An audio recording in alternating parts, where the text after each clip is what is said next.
Smells like a real cookie.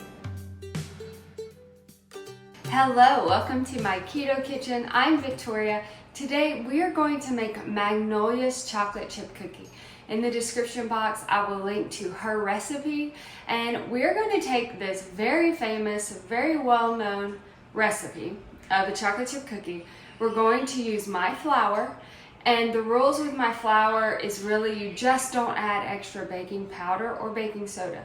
So in this recipe, the only thing we're not going to add additionally is the baking soda or baking powder, whichever one it calls for, because we already have enough in the flour itself. So we're gonna test this out. This exact recipe I actually have not made. I have her website linked. We're going to go step by step with her exact recipe. I'm just cutting everything in half because I don't need quite as large of a batch of chocolate chip cookies, even though we may eat them all in one day and my kids will wish we had more. We're gonna go with half of a batch. So let's get started. It's extremely easy. It's very close to just a traditional chocolate chip cookie, but there is one ingredient in here that has me a little bit puzzled, and I'm excited to see what it's going to do in the cookie mixture itself. So let's start off with liquids. We need 6 tablespoons of melted butter. Next, we need 1 egg. We need 3/4 of a teaspoon of vanilla, a pinch of salt.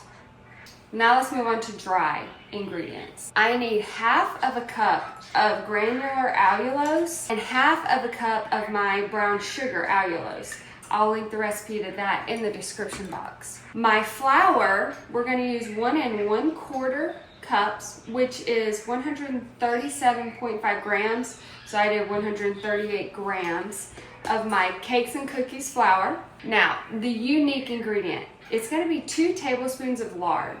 I don't know what this is going to do in the cookie mixture, but I'm excited to see. So this is 2 tablespoons of lard. I'm going to put my beater attachment on. I'm going to blend it. Once it starts to form into a cookie dough, I'm going to add 1 cup of chocolate chips. These are Lily's.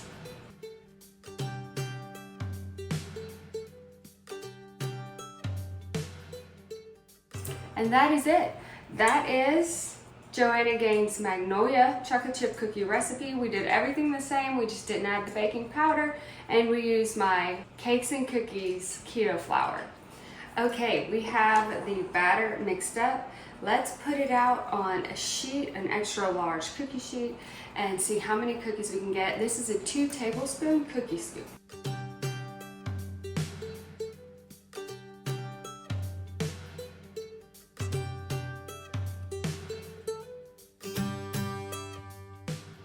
We have 18 cookies out of this mixture. I'm going to bake these at 350 degrees for 12 minutes, and let's see what happens when you mix the Magnolia chocolate chip cookies with my cake and cookies keto flour. Be right back.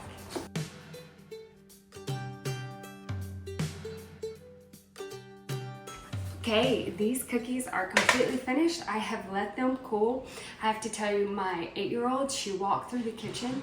She turned back around and came in here and she said, "Mommy, it smells like real cookies." So, okay, my kids know exactly what it smells like to be baking with white flour and table sugar versus almond flour and artificial sweeteners. But since I've started with my cakes and cookies flour or my self-rising flour, they think that I'm cooking with white flour and table sugar. They don't have to know. But that was encouraging when she came through here. I had actually noticed that myself, that it did not smell like a keto cookie. You know what I'm talking about. There's a difference. Keto cookie, regular cookie, you can smell the difference, especially if you begin to overcook or kind of over brown your keto foods. That smell comes out. That is not the smell of white flour.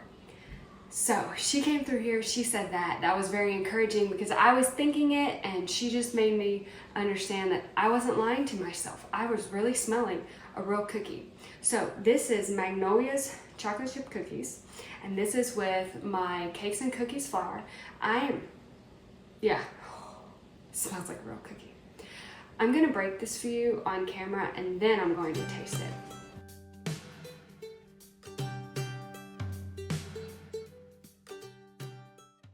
This is most definitely the most moist chocolate chip cookie without being gooey. There's no gooiness here. It's just moist.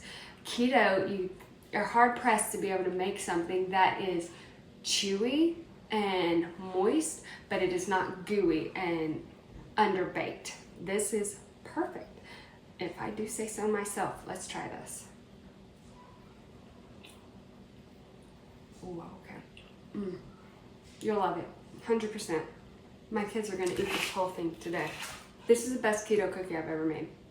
I also love chocolate chip cookies, but this is by far the best keto cookie I've ever eaten or made. This is fantastic. This is just another example of truly how spectacular the cakes and cookies keto flour is. When you can take a recipe like this, keep it exactly the same, cook it, and it tastes absolutely fantastic. We did not add extra eggs. We did not add extra flour. It was gram to gram. I used the exact recipe.